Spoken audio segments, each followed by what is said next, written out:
La semana pasada hablamos del escándalo de la gracia que trajo la Reforma Protestante. El escándalo que la iglesia tradicional no pudo contener. La maravilla que significa saber que por las infinitas misericordias de Dios y por los méritos de Dios mismo en la persona de Cristo, el hombre tiene entrada a los recintos celestiales. Hace poco estaba mirando mi biblioteca y vi un libro de un autor, yo sé que sueno, que está mirando mi biblioteca y ve un libro, pero yo no sé si a usted le pasa, a los que tienen ya muchos libros acumulados, que los libros se le pierden en la biblioteca. Y muchas veces me dan ganas de tirar así el librero, porque algunas veces, hermano, tengo un tema para desarrollar y me acuerdo que tengo un libro excelente sobre el tema y no lo encuentro en toda la biblioteca. Y entonces me paro así frente a la biblioteca y dice, yo sé que tú estás aquí. Entonces me meto en internet, y el problema con internet es que algunos creen que internet es la palabra de Dios infalible. Y hay unas cosas ahí que definitivamente pues muchos abusan del internet. Pero en esa mirada que estaba haciendo a mi biblioteca veo un libro de un autor muy querido por mí. Y lo abrí y de él tomé el concepto de escándalo de la gracia. Pero ese autor trajo a colación una anécdota impactante. En una ocasión estaba sentado en un restaurante y estaba reunido con un amigo. Ese amigo, que era cristiano, o decía que era cristiano, él lo conocía por varios años, le confió que había decidido dejar a su esposa. Un matrimonio de 15 años con 3 hijos. Porque había conocido a alguien más joven y más bonita. Ese alguien, y esto yo lo he oído varias veces, lo hacía sentir vivo como hace tiempo no se sentía. Y le hizo una pregunta al corazón a este escritor. Dice Romanos 6, del 1 al 2, hermano. Romanos 6, 1 y 2. ¿Qué pues diremos? ¿Perseveraremos en el pecado para que la gracia abunde? En ninguna manera. Porque los que hemos muerto al pecado, ¿cómo viviremos aún en él? Oramos. Dios bueno y Dios verdadero, en esta hora que tú reinas sobre todas las cosas y nada ocurre si no es por tu voluntad, humillados nos presentamos ante ti, pecadores, sabiendo que si no fuera por tu gracia, ¿dónde estuviéramos? Para pedirte perdón por nuestros pecados. Escóndenos en esta hora bajo la sombra de la cruz, y que tú seas proclamado, que por el poder del Espíritu Santo, tercera persona de la Trinidad, tú llegues al corazón de tu pueblo, que tú amonestes, que tú, Señor, corrijas, que tú sanes, según su soberana voluntad en tu palabra. Ayúdanos, Señor. Porque si no fuera por ti, no estuviéramos aquí. danos fuerzas.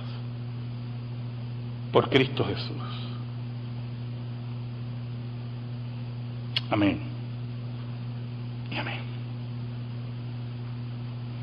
Este hombre sabía las consecuencias de su pecado.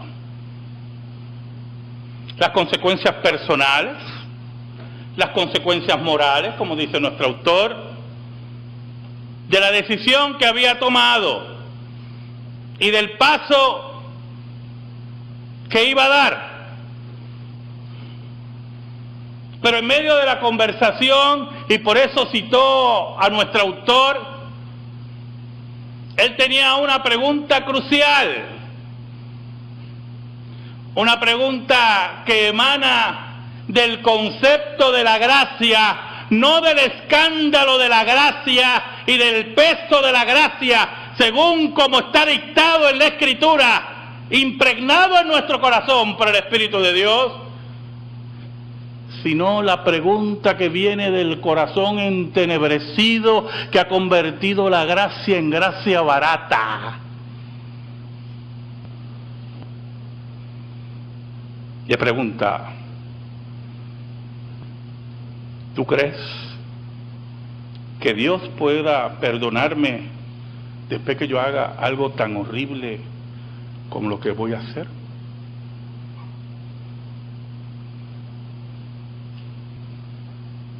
Él llama a su amigo, lo reúne en un restaurante, no dudo que pagó la comida, para hacerle esta pregunta. ¿Dios me perdonará después que yo haya decidido abandonar a mi mujer, a mis 3 hijos, por otra mujer más joven y más bonita? ¿Sabe algo, hermano? Cuando no entendemos las dimensiones de la gracia, según establecidas por el apóstol Pablo y redescubiertas por la Reforma, cuando no hemos conocido al dispensador de la gracia, o cuando nos confundimos en nuestra vida cristiana porque no tomamos los pasos exactos que Dios ha establecido para que nuestra vida cristiana siga en fortalecimiento, surgen preguntas de esta índole.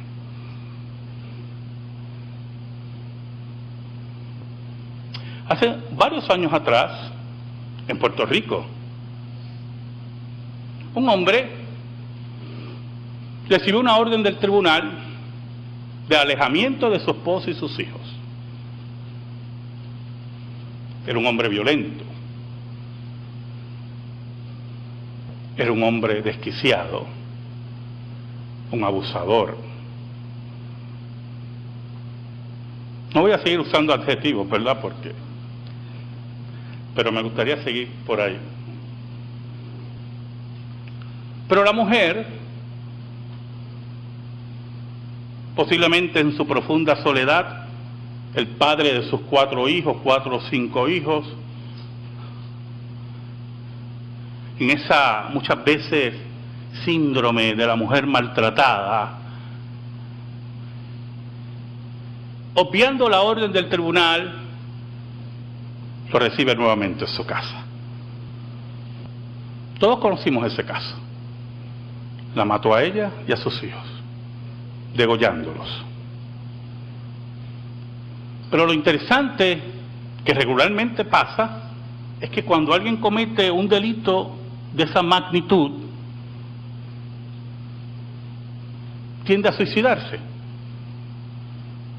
Medita en lo que le espera, el recibimiento que va a recibir, perdonando la redundancia, en la cárcel, porque en Puerto Rico dice que no hay pena de muerte, y me da tanta gracia eso. Y eso creó curiosidad morbosa en los periodistas de nuestro país, ese periodismo amarillo de poco contenido que hay en nuestro país, ¿verdad? El periodista que pregunta continuamente, corridito, porque no es un periodista, sino un personaje cómico.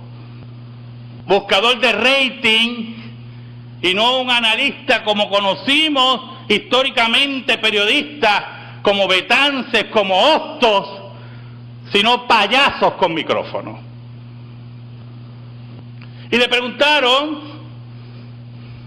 por qué no se había suicidado. Y la contestación fue que él no se había suicidado porque si se suicidaba no tenía oportunidad de arrepentirse.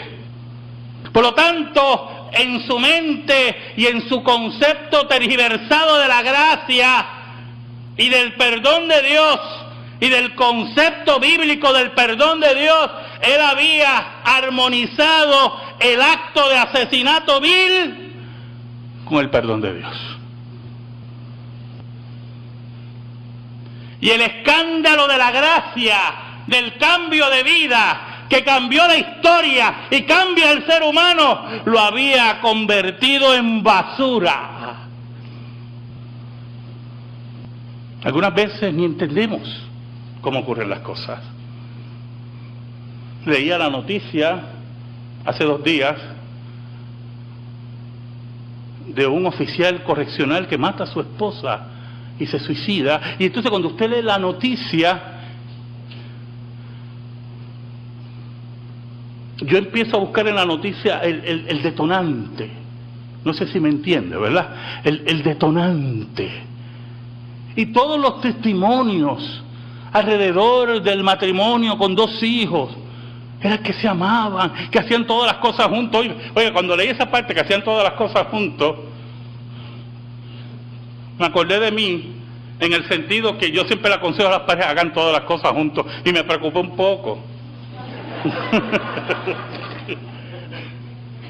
Oiga,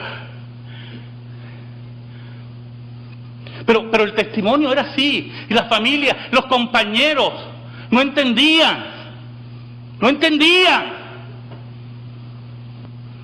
Y hay un margen para no entender la gracia, porque hoy en día yo le puedo decir a usted, con todos mis estudios y con todas mis lecturas, yo no entiendo cómo Dios me salvó. Pero cuando esa pregunta, esa interrogante se convierte en la gracia barata, ¿cómo Dios me puede salvar después que yo haga esto? Es que no entendemos la dimensión del perdón de Dios. Es que convertimos el escándalo de la gracia en el escándalo de Hollywood, en el escándalo de dando candela, en la basura de lo sé todo. Hace poco yo estuve en Nueva York y estaba cambiando canales. Usted sabe que ese es mi hobby, para ver a quién ataco en el próximo sermón. Oiga, y yo me quedé pasmado. Yo quería que esos programas de locuras en Estados Unidos, que llevaban gente desquiciada y que la gente los atacaba de, bueno, esas cosas, esos programas de loco en Estados Unidos, eso ya no, y existen todavía esos programas. Es el desgaste de la moral, es la gracia, nuevamente repito, la gracia barata.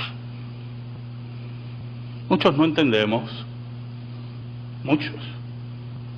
la dimensión del pecado, la capacidad del pecado de roer nuestra vida, la capacidad del pecado de enfermarnos, la capacidad del pecado de destruir nuestras vidas.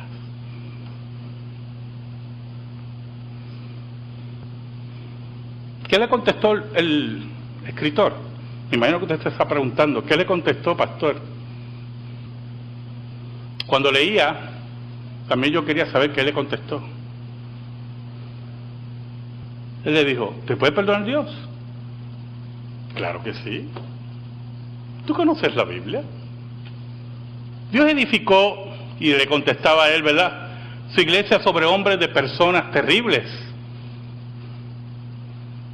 Pedro, que lo negó con juramento. Pablo, que persiguió la iglesia y la asesinó. Edificó un reino, hizo promesas a un adúltero como David y asesino. Claro que sí.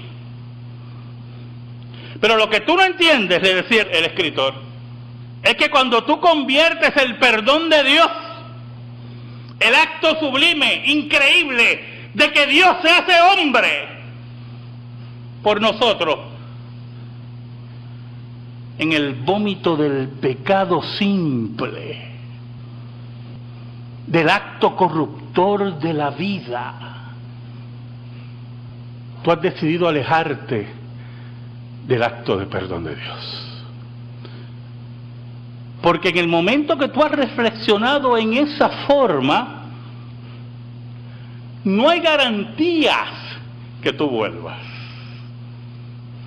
Porque ya has fundamentado tu vida en otra filosofía y en otra forma de ver la vida, que no es la lupa,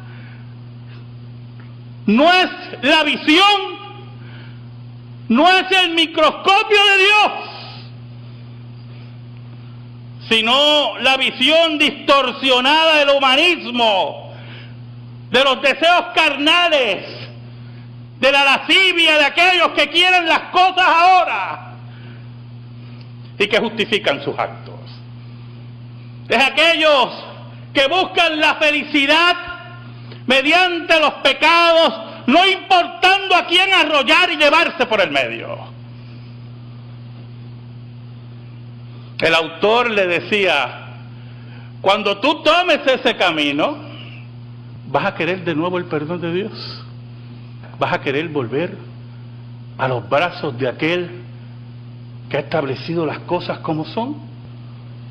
El apóstol Pablo dice, ¿qué pues diremos? Perseveraremos en el pecado para que la gracia abunde. ¿Sabe? El apóstol Pablo había dicho en el capítulo anterior, aunque esto era una carta, no había capítulos, ¿verdad? En los párrafos anteriores, que donde abundó el pecado, sobreabundó la gracia. Y nuestro autor nos dice, y yo en esa imagen tremenda, nos dice que lo más seguro cuando Pablo escribió eso, después dijo, que yo acabo de decir, yo estoy loco.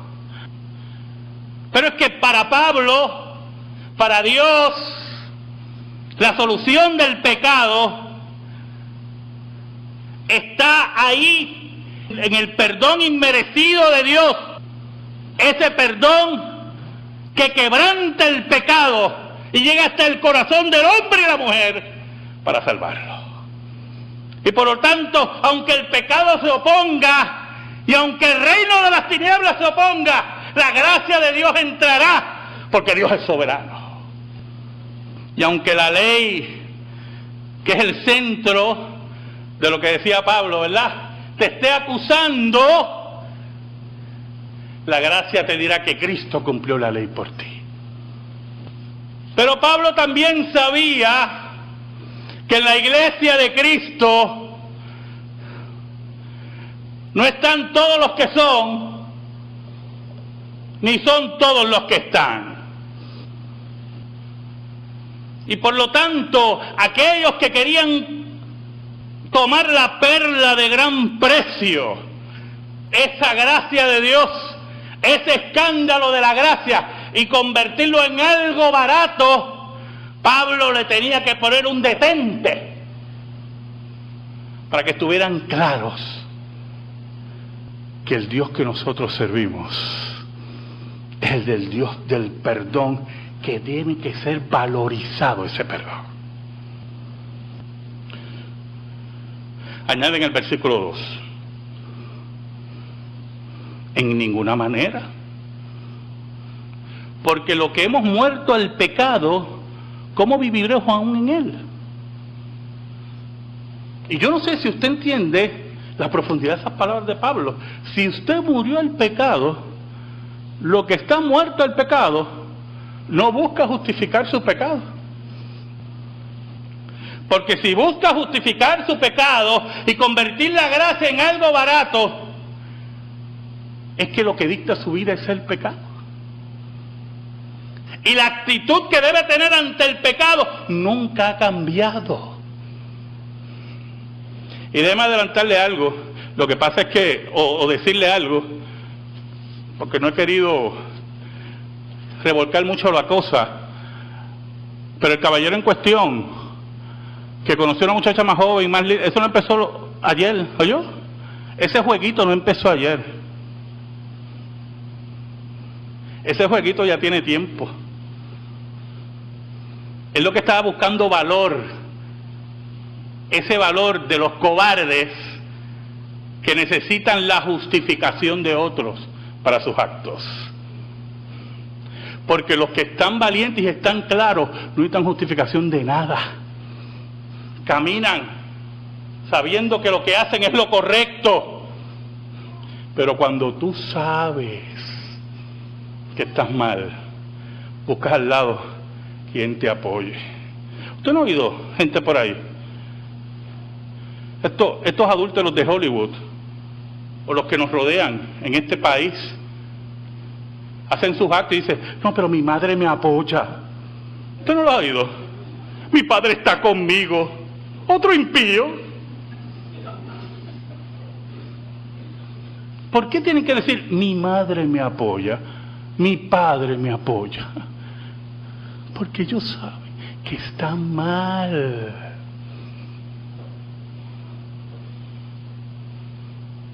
¿Saben, hermano? Varios meses después, nuestro autor encontró a su amigo, o se enteró de su amigo. Había tomado su decisión. Había abandonado a su esposa, a sus 3 hijos. Racionalizaba, dice nuestro autor, el acto que hacía de haber salido de un matrimonio infeliz. Eso también yo lo he oído mucho. Se había alejado de sus amigos cristianos. Es que cuando usted convierte la gracia barata, usted no puede estar con los que abrazan la gracia de verdad. Es que eso es así, hermano. Él decía, según el autor, nos decía que sus amigos cristianos tenían la mente cerrada. Y los que tenían ahora a su alrededor celebraban su liberación. Esa gran libertad que tenía un precio muy alto. Se había alejado de Dios, se había alejado de la comunidad de fe, se había alejado de su familia para vivir la libertad que no existe en el mundo. Porque el que da la verdadera libertad es Jesús.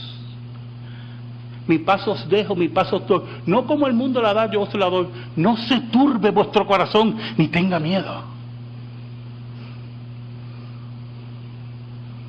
Había destruido su vida porque había tomado la gracia, el tesoro, la perla de gran precio, el escándalo de la gracia, y lo había convertido en la gracia barata, en la basura del mundo.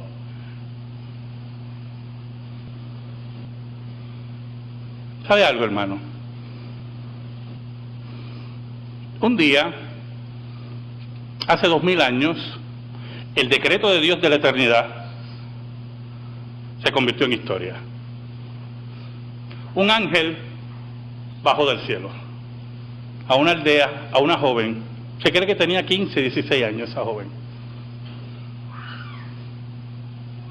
Y le dijo, tendrás un hijo y se llamará Jesús.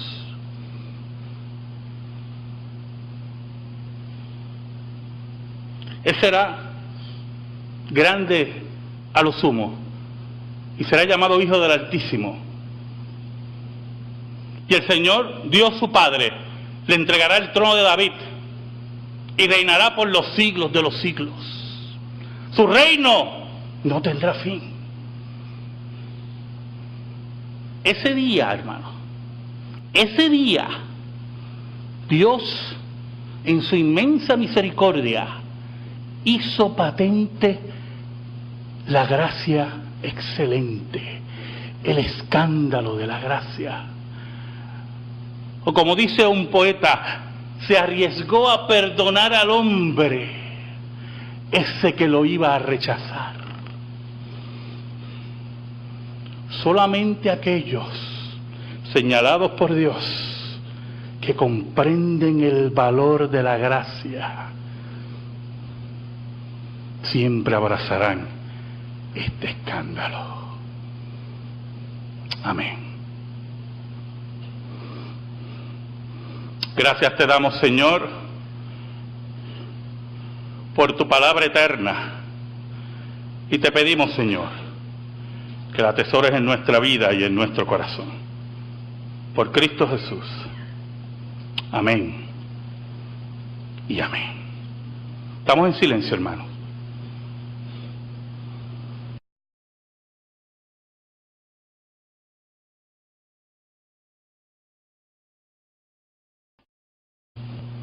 Hace poco estaba mirando mi biblioteca y vi un libro de un autor. Yo no sé, yo sé que sueno que está mirando mi biblioteca y veo un libro, pero yo no sé si a usted le pasa, a los que tienen ya muchos libros acumulados, que los libros se le pierden en la biblioteca. Y muchas veces me dan ganas de tirar así el librero, porque algunas veces, hermano, tengo un tema para desarrollar y me acuerdo que tengo un libro excelente sobre el tema y no lo encuentro en toda la biblioteca. Y entonces me paro así frente a la biblioteca y dice, yo sé que tú estás aquí.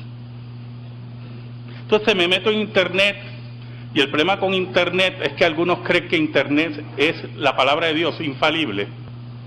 Y hay unas cosas ahí que definitivamente pues muchos abusan del internet. Pero en esa mirada que estaba haciendo a mi biblioteca, veo un libro de un autor muy querido por mí.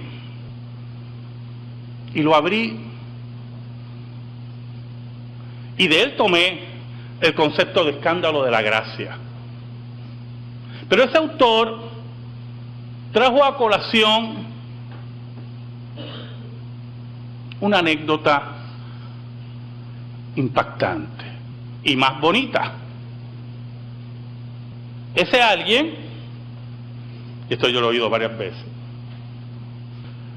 lo hacía sentir vivo como hace tiempo no se sentía.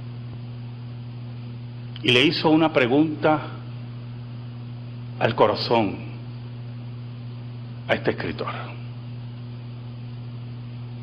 Dice Romanos 6, del 1 al 2, hermano. Romanos 6, 1 y 2. ¿Qué pues diremos? ¿Perseveraremos en el pecado para que la gracia abunde? En ninguna manera. La semana pasada hablamos del escándalo de la gracia que trajo la Reforma Protestante.